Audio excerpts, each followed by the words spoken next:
राजकुमारी मंदाकिनी अपने पिता की इकलौती संतान थी। वह इतनी सुंदर थी कि उसकी सुंदरता के चर्चे अन्य राज्यों में भी थे। उसमें सौंदर्य के साथ साथ सदाचार, प्रतिभा आदि और भी सद्गुण थे, परंतु सब सद्गुणों तथा पिता के स्नेह ने उसे अभिमानी बना दिया। उसका अहंकार इतना बढ़ गया था कि वह किसी दूसरे को अपने सामने कुछ समझती ही नहीं थी। अनेक राजकुमारों ने उससे विवाह करना चाहा, किंतु किसी को वह अपने योग्य माने तब तो। राजकुमार की अवस्था दिनों दिन बढ़ती जा रही थी। महाराज को लोक निंदा का भय था। लोग कानाफूसी करने भी लगे थे, किंतु राजकुमारी अपने अहंकार में चूर थी। वह किसी भी राजकुमार को देखने तक को भी प्रस्तुत नहीं होती थी। अंत में महाराज ने पड़ोस के युवक राजा संग मोहन के साथ एक योजना बनाई और घोषणा कर दी कि राजकुमारी के आगामी जन्मदिन पर प्रातःकाल जो पुरुष नगर द्वार में प्रवेश करेगा उसके साथ राजकुमारी का विवाह कर दिया जाएगा, फिर वह कोई भी हो। राजकुमारी का जन्मदिन का दिन आ गया। प्रातःकाल नगर द्वार में सबसे पहले आने वाले पुरुष को राजसेवक पकड़ लाए। वह था फटे चिथड़े लपेटे एक भिक्षुक, परंतु वह जवान था, सुंदर था और पूरा अलमस्त था। उसके मुख पर एक अलग ही तेज नजर आ रहा था। महाराज ने राजपुरोहित को बुलवाया और बिना किसी धूमधाम के भिक्षुक के साथ राजकन्या का विवाह कर दिया। राजकुमारी चिल्लाई और रोते रोते उसने अपने सुंदर नेत्र लाल बना लिए, किंतु आज उसके पिता निष्ठुर बन गए थे। उन्होंने पुत्री के रोने चिल्लाने पर ध्यान ही नहीं दिया। भिक्षुक को केवल 5 स्वर्ण मुद्रा देकर उन्होंने कहा, तू अपनी पत्नी को लेकर मेरे राज्य से शीघ्र निकल जा, और याद रखना, यदि फिर तू या तेरी पत्नी मेरे राज्य में आए तो प्राणदंड दिया जाएगा। चलो मंदाकिनी। भिक्षुक ने राजकन्या को पकड़ा और चल पड़ा। रोती बिलखती राजकुमारी उसके साथ जाने को विवश थी, परंतु ज्यों का त्यों प्रसन्न था। वह पत्नी के रोने पर ध्यान दिए बिना गीत गाता चल रहा था। राजकन्या को पैदल ही पिता के राज्य से बाहर जाना पड़ा। भिखारी उससे मधुर भाषा में बोलता, उसे प्रसन्न करने का प्रयत्न करता। पर्याप्त दूर जाने पर जंगल में नदी किनारे एक फूस की झोपड़ी में दोनों पहुंचे। भिखारी ने कहा, अब यही तुम्हारा घर है। तुम्हें स्वयं अब जंगल के पत्ते और लकड़ियां लानी पड़ेंगी। कंदमूल जो कुछ मिलेगा उसे उबाल कर खाना पड़ेगा। पास के गांव में लकड़ियां बेचने जाना होगा। मैं भी जितना बन सकेगा तुम्हारी सहायता करूंगा। राजकन्या के लिए यह जीवन बहुत दुखद था, किंतु व्यवस्था सब करा लेती है। उसे एक ही सुख था कि भिखारी उसके साथ बहुत प्रेमपूर्ण व्यवहार करता था। कुछ दिन ऐसे ही गए। फिर एक दिन भिखारी ने झोपड़ी छोड़ दी और मंदाकिनी को लेकर वह एक गांव में आया। वहां वे दोनों एक खंडर जैसे घर में रहने लगे। भिखारी कहीं से कुछ पैसे ले आया और उससे मिट्टी के बर्तन खरीदे। पत्नी से कहा, इन बर्तनों को बाजार में ले जाकर बेचाओ। किसी समय जो राजकन्या थी उसके लिए सिर पर बर्तन उठाकर बाजार में जाना बड़ा कठिन काम था, किंतु मरती क्या करती, उसे जाना पड़ा। भिखारी ने उसे स्पष्ट कह दिया था कि यदि उसकी आज्ञा का पालन न करना हो तो वह मंदाकिनी को छोड़कर चला जाएगा। बेचारी मंदाकिनी बर्तन सिर पर उठाकर बाजार गई। उसे बर्तन बेचना तो आता नहीं था, दूसरों से नम्र व्यवहार करना भी नहीं आता था। बाजार में बर्तन रखकर वह उसके पास खड़ी रही, क्योंकि ज़मीन पर बैठना उसे बहुत बुरा लग रहा था।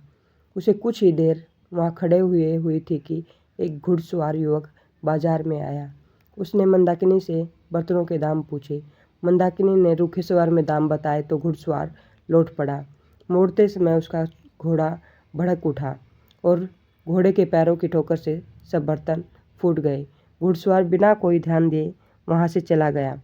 अब मंदाकिनी रोने लगी और रोते हुए घर लौटी।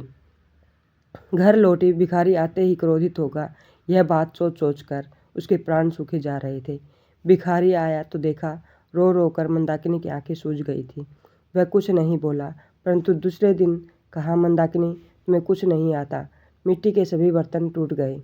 अब हम दोनों का निर्वाह कैसे होगा? एक उपाय है, नगर में चलते हैं। सुना है राजा रंग मोहन बहुत दयालु है। उसकी पाकशाला में तुम्हें कोई नौकरी दिलवाने का प्रयत्न करूँगा। तुम्हें काम मिल जाएगा तो तुम्हारी ओर से निश्चित होकर मैं भी कहीं अच्छे पैसे वाला ढंग का काम ढूंढ लूँगा। कुछ धन एकत्र हो जाए पर कोई व्यापार कर लूँगा, तब तुम्हें भी अपने पास बुला लूँगा। राजा रंग मोहन का नाम सुनकर मंदाकिनी ने लंबी सांस ली। एक समय इस नरेश ने उससे विवाह करने का प्रस्ताव किया था। आज वह राजरानी होती, किंतु हाय रे यह घमंड, आज उसी राजभवन में वह दासी बनने जा रही है। जाने के अतिरिक्त कोई दूसरा उपाय नहीं था। मंदाकिनी नगर में गई। राजा की पाकशाला में उसे नौकरी मिल गई।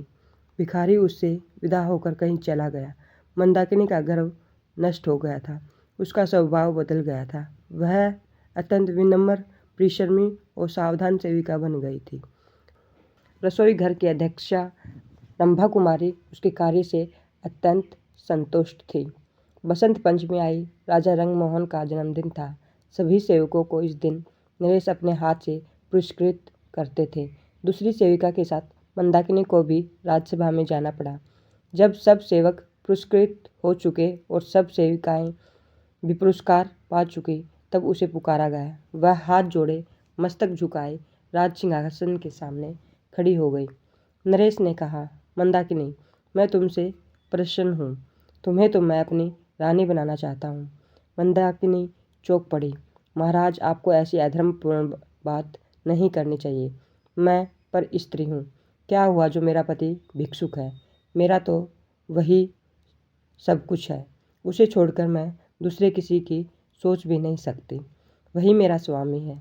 आपकी मुझ पर बहुत कृपा है, तो इतना अनुग्रह करें कि मेरे पति का पता लगवा कर उसे बुला दें। मैं पाकशाला में सेवा करके प्रसन्न हूँ। महाराज रंगमोहन चले गए और थोड़ी देर में वह भिखारी राजमहल से निकला। मंदाकिनी उसे देखते ही दौड़कर उसके पैरों पर गिर पड़ी। भिखारी मुस्कुराया और बोला, मंदाकिनी, मुझे ध्यान से देखो तो मैं तुम्हें मुझ में और रंगमोहन में कुछ सादृश्य नहीं मिलता। भेद खुल चुका था। भिखारी के भेष में उसको ग्रहण करने वाला स्वयं राजा रंगमोहन ही थे। वह थी उनकी महारानी। राजा ने कहा, मंदाकिनी, क्षमा करना, तुम्हारे अभिमान की कोई दूसरी औषधि मिली ही नहीं, इसलिए तुम्हारे पिता के साथ मिलकर मुझे यह रास्ता अपनाना पड़ा। निष्कर्ष, जीवन में अभिमान और घमंड का कोई स्थान नहीं है। कठिन परिस्थितियाँ हमारे अहंकार को मिटाने और हमें विनम्र बनाने के लिए आती हैं। जीवन की सच्ची समझ कठिनाइयों से ही मिलती है और सच्चे प्रेम और समर्पण के बिना जीवन में वास्तविक खुशी और संतोष संभव नहीं है। इसके साथ ही यह कहानी यह भी बताती है कि परिस्थितियाँ चाहे जितनी भी कठिन क्यों ना हो, सच्चा प्रेम, सहनशीलता और विवेक ही जीवन को सही दिशा में आगे बढ़ाते हैं।